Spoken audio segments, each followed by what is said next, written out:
Hello friends, നമുക്കിന്ന് വഴുതനങ്ങ കൊണ്ടൊരു കറി ഉണ്ടാക്കാം. അതായത് ചപ്പാത്തിക്കും പൂരിക്കും ഒക്കെ പറ്റിയൊരു കറിയാണ് ഇത്. ഞാൻ 2 വഴുതനങ്ങ എടുത്തിട്ടുണ്ട്, ചെറുതാണ്. അത് ഞാൻ അരിഞ്ഞ് കഴുകി ഉപ്പിട്ടൊക്കെ കഴിയുന്ന ശേഷം അത് മുളക് പൊടി, മഞ്ഞൾപ്പൊടി, ഉപ്പും കൊണ്ടിട്ടൊന്ന് പുരട്ടി വെച്ചേക്കുവാണ്. അപ്പം നമുക്കൊന്ന് ഇതൊന്ന് വറുത്തെടുക്കാം.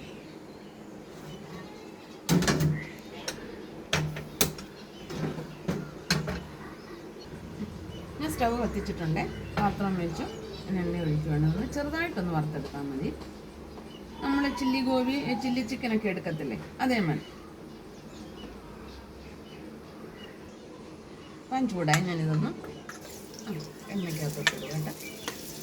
ഒത്തിരി മൂപ്പിച്ചൊന്നും എടുക്കണ്ട, ചെറുതായിട്ടൊന്ന് വഴണ്ടൊന്ന് പോയാൽ മതി.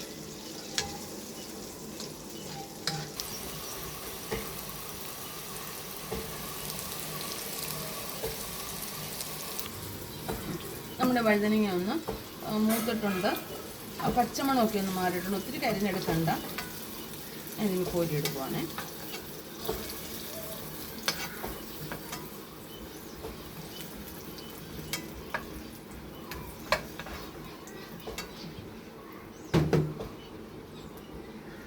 സവാള ഉള്ളി ഞാൻ ഇങ്ങനെയാണ് സവാള ഉള്ളി അരിഞ്ഞേക്കുന്നത്. അതിനകത്ത് 2-3 പച്ചമുളകും ചെറുതായിട്ട് അരിഞ്ഞിട്ടുണ്ട്, ഇഞ്ചിയുണ്ട്, വെളുത്തുള്ളിയുണ്ട്. ഞാൻ ഈ എണ്ണയ്ക്കകത്തോട്ട് തന്നെ കൊടുക്കാം.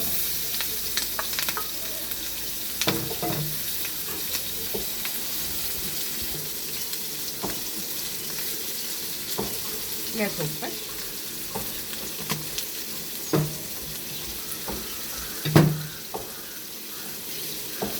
ഇതിനോടൊപ്പം തന്നെ നമുക്ക് ഈ പൊടിപ്പിച്ച ഗരം മസാല പൊടി ശാലം ചേർക്കാം. അപ്പോൾ ഉള്ളിക്കകത്തൊക്കെ പിടിച്ചോണം, നല്ല ടേസ്റ്റാണ്.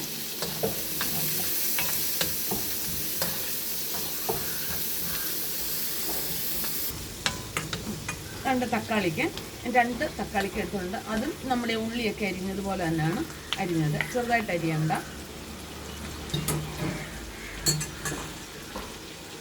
ലേശം മഞ്ഞൾപ്പൊടി കൂടെ,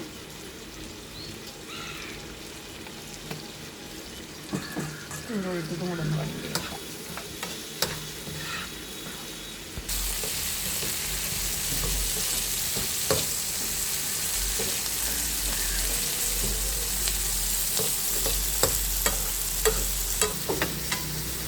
നമ്മുടെ സവാള ഉള്ളിയും തക്കാളിക്കും ഉണ്ട്. അപ്പം ഞാൻ എടുത്തത് ക്യാപ്സിക്കം ഇടുവാണ്. ഒരു ക്യാപ്സിക്കം എടുത്തിട്ടുണ്ട്.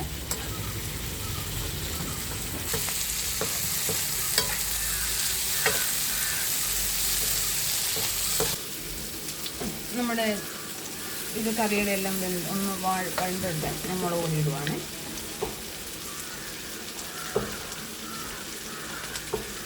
കളറൊന്നും ചേർത്തിട്ടില്ല, ചിലർ കളർ ചേർക്കും. അപ്പോൾ അതിൻ്റെ ആവശ്യമൊന്നുമില്ലല്ലോ. മുളക് പൊടി ഇട്ട് നമുക്ക് നിന്ന് വഴറ്റാം. ഒത്തിരി ചേരുവകളൊന്നുമില്ല ഇതിനകത്ത്.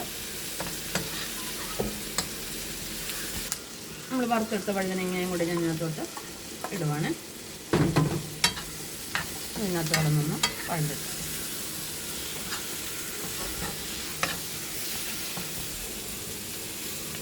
തക്കാളി സോസ് ഒഴിക്കുകയാണ്.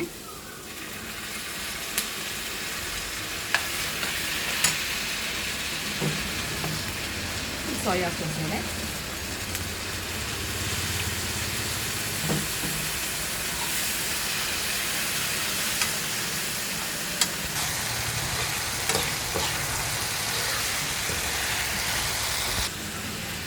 അല്പം ഗ്രേവി വേണ്ട. ഗ്രേവി കണ്ട് ഞാൻ കോൺഫ്ലോർ പൊടി ഉണ്ടല്ലോ, അതൊരു ലേശം കലക്കി ഒഴിക്കണം. അപ്പം നല്ല കൊഴുപ്പും കിട്ടും, ലേശം ചാറും അതിനകത്ത് വരും.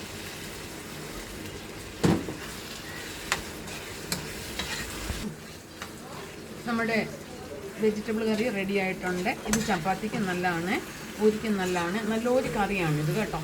ഞാനിവിടെ സ്ഥിരം ഇതെടുക്കും. വഴുതനങ്ങ എപ്പോൾ കിട്ടിയാലും ഞാൻ ചെയ്യുന്നൊരു കറിയാണ്. ഇപ്പോൾ നോക്കട്ടെ,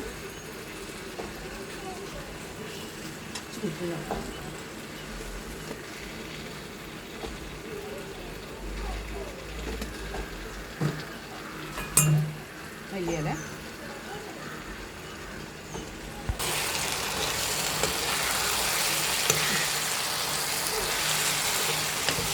നമ്മുടെ ചപ്പാത്തിയുടെ കറി റെഡി ആയിട്ടുണ്ട്. നിങ്ങൾക്ക് വീഡിയോ ഇഷ്ടപ്പെട്ടാൽ നിങ്ങൾ ലൈക്ക് ചെയ്യാനും ഫോളോ ചെയ്യാനും മറക്കരുത്, ഷെയർ ചെയ്യാനും മറക്കരുത്. നമ്മുടെ കഴുകി കൊണ്ടുവരണം.